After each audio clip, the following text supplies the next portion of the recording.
Two beautiful examples in our California sea lions and our Pacific harbor seals. Aww. Now, a couple of different ways that you can tell the difference between these two California native species is one, by looking at their color and their patterns. You can see that little Sir has that solid dark chocolate brown coloring, not really any patterns on her, no speckles, no spots, no stripes, nothing like that, right?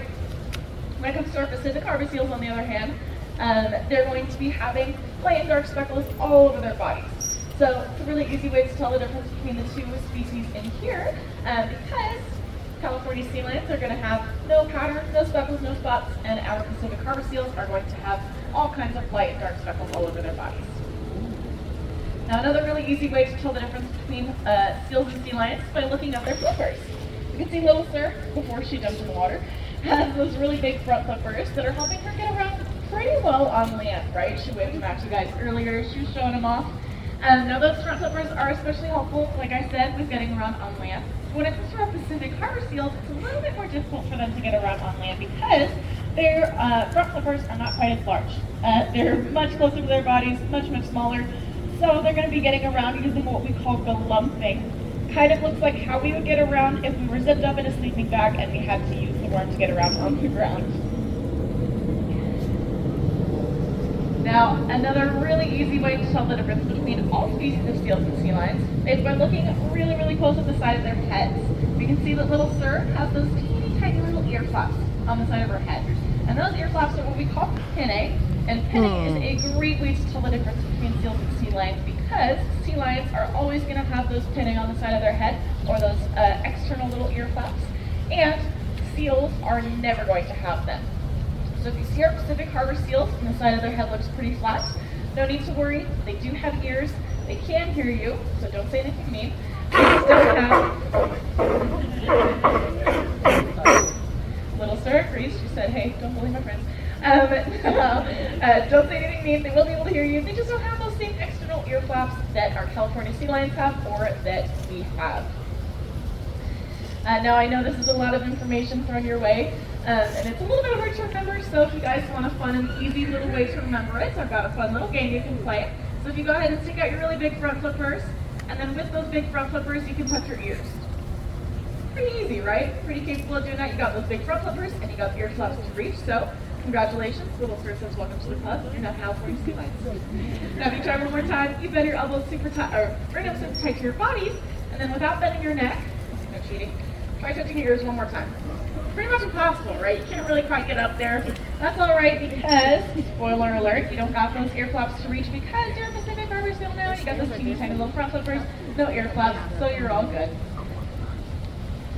Now, as in community, residents and trainers here have been working together to keep everyone happy and healthy. In order for these animals to stay healthy here at the zoo, they need all the same things that these humans need. This is like a good balanced diet, activities for physical and mental exercise, and regular preventative and proactive medical care.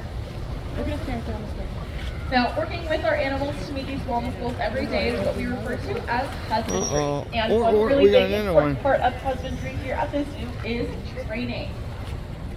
So during their training sessions, like the one you guys are watching right now, the animals are learning signs and signals to get into different positions or participate in different behaviors that make it a lot easier for us to care for them. So, for example, they're going to be learning how to do things like maybe open their mouth, show us their teeth, run into the water, and show us that they can swim all good still, roll over on their backs, show us their underside, maybe their flippers, so things like this that make it a little bit easier for us to get just a tad closer and make sure that they're healthy every single day. What do you think of that, Karen? Now, you might be wondering how we get the animals to do these things, right? Well, it's all a process called operant conditioning with positive reinforcement, which sounds very wordy and complicated, but basically just means the animals are offered a positive reinforcement, or a good thing, in return for participating in these behaviors. So, like I said, they're learning how to do those things that make it a little easier. Oh no! Once they're There he goes for the bucket. He's going for the bucket. That's their form of positive reinforcement. He's going for the bucket. So Oh shoot! This is going to be ugly before the day's over. How many of you guys would want to do that right now? Yeah, I see maybe one hand. I know I wouldn't want to, so I don't blame you at all. Now, say somebody came up here, did those 10 jumping jacks, even if they didn't want to. They handed, or after they did the 10 jumping jacks, I handed you a $10 bill. And then I sent you back to your seat. And then I said, all right, who else wants to do 10 more jumping jacks? How many of you guys would raise your hands now? Okay, I see a couple more hands, right? Now maybe 10 jumping jacks is not exactly what anybody wants to be doing right now, I get it. But a couple more hands. I know $10 is a pretty decent form of positive reinforcement for us, right? We can do something with $10, but our pinnipeds not exactly motivated by money. So their positive reinforcement is going to be coming in the form of their favorite food. So like I said, lots and lots of fish. Now, these training sessions are stimulating for the animals mentally and physically, yes, but it's also important to remember they're completely voluntary. So someone who doesn't feel like participating, that's totally fine. Whatever food isn't given to them during that training session is just added onto their diet for a later time during that same day. So they're still going to be getting that same amount of food every day. Now, another really important part of living in a community is personal space.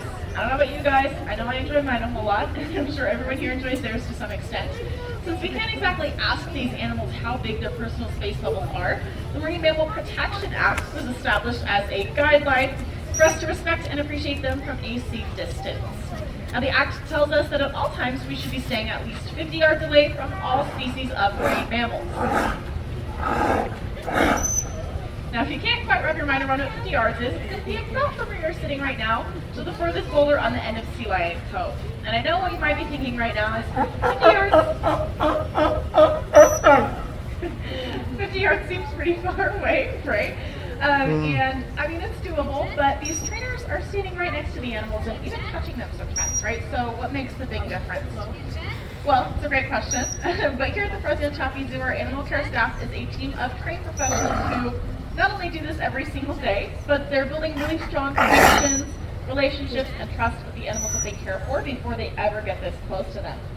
And also, they're doing all of this for the animals' overall health and well-being. Whereas if we wanted to go get this close to a seal or sea lion on the beach, it might be to run up and snap a picture really quickly, because I get it, they're cute. Or it might be, even if it is to help, we might not know exactly what we're doing, and we might end up putting our own life or even the animal's life at risk. Now, say for example, you're taking a little stroll along the beach, and you come across a baby seal pup, and it's all alone.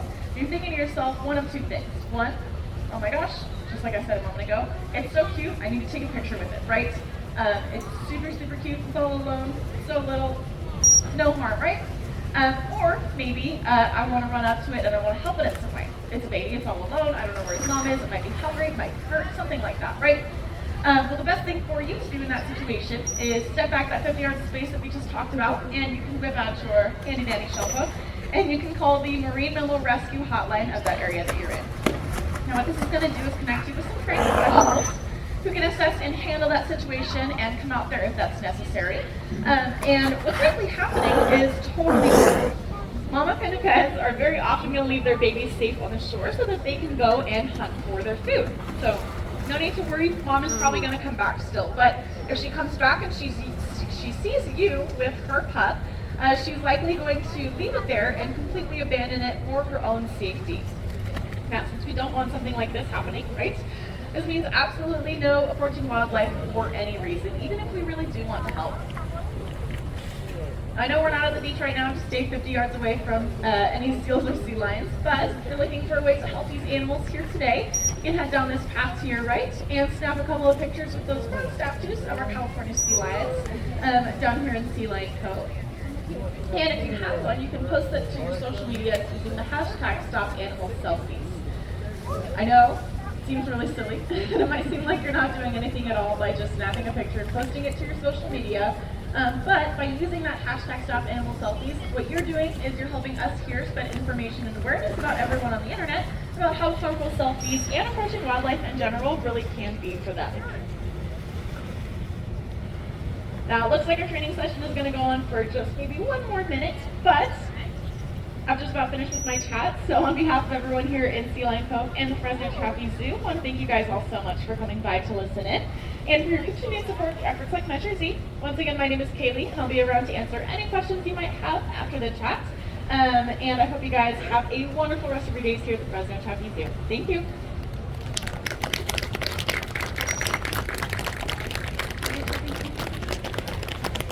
Wow. That's cool. That is cool.